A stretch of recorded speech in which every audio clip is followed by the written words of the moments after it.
राजसमंद जिला मुख्यालय पर तुलसी साधना शिखर में शुक्रवार को नगर परिषद की ओर से आयोजित कार्यक्रम में नाथद्वारा विधायक और विधानसभा अध्यक्ष डॉक्टर सीपी जोशी के सानिध्य में नंदसमंद में राजसमंद झील को भरने वाली खारी फीडर को चौड़ा करने सहित व ग्रामीण स्तर पर विकास के 200 करोड़ के कार्यों का शिलान्यास किया गया। इनमें मुख्य रूप से खारी फीडर नहर को चौड़ी करने का काम शामिल है, जिसमें लगभग 80 करोड़ की लागत आएगी। इस अवसर पर डॉक्टर सीपी जोशी ने कहा कि कांग्रेस के घोषणा पत्र में नाथद्वारा और राजसमंद को महानगर की तर्क पर डेवलपमेंट अथॉरिटी बनाने की घोषणा को शामिल किया गया है।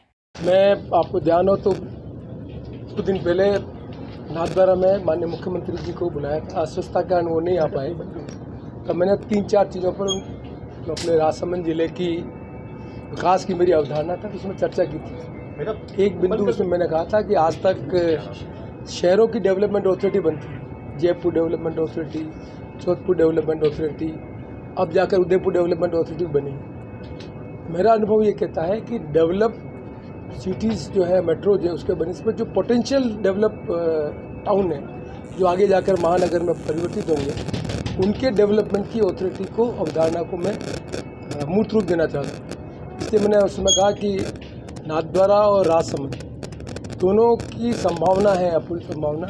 हम कैसे आने वाले 10-15 साल में ये दोनों टाउन एक महानगर का रूप ले सकते, और उसमें दोनों नगर पालिका की जो जगह है वो तो है ही, लेकिन डेवलपमेंट अथॉरिटी से ये होता है कि जो विकास की अवधारणा, उसमें प्लानिंग और उन चीज़ों का एडवांटेज मिलता है।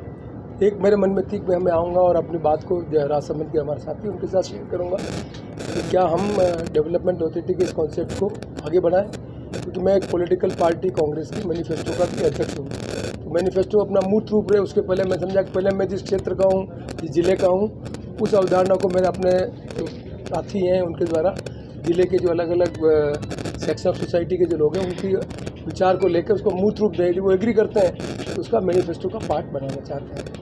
मोटे तौर पर ये अवधारणा को शेयर करने के लिए मेरे मन में कल्पना थी, और अशोक जी बार बार मुझे कह रहे थे कि हमारे नगर पालिका के जो विकास के काम है, हरी सिंह जी और हमारे जो प्रधान साहब है, हमारे कुछ पंचायत में काम हो रहे हैं, उनका लोकार्पण भी हो जाएगा और आप अपनी बात कह सकते। तो मुझे अवसर मिला तो मैं ये बात कहने के लिए। और दूसरा, आप सब जानते हैं लोकतांत्रिक व्यवस्था में कोई पॉलिटिकल पार्टी के एमएलए को ही विधानसभा का अध्यक्ष बनने का मौका मिलता है। जिस पार्टी का बहुमत होता है वही पार्टी फैसला करती है। मेरी पार्टी, जिसका मैं एमएलए हूँ नाथद्वारा में, उसका बहुमत था, उसने मुझे विधानसभा में अध्यक्ष का काम सौंपा और विधानसभा अध्यक्ष के रूप में मेरी जिम्मेदारी उसका मैं निर्वहन किया। अब वापस चुनाव है, कांग्रेस के कार्यकर्ता के रूप में मैं अपनी भूमिका का निर्वहन करूँगा। तो मैं समझा कि पहले मैनिफेस्टो कमेटी के मूर्त रूप ले, उसमें अपने ज़िले के जो अलग अलग समाज के वर्ग के उनकी भावना को समझ सकें। इसलिए मैं आज प्रेस कॉन्फ्रेंस के माध्यम से आपसे भी और आप हमारे जितने भी साथी उनके द्वारा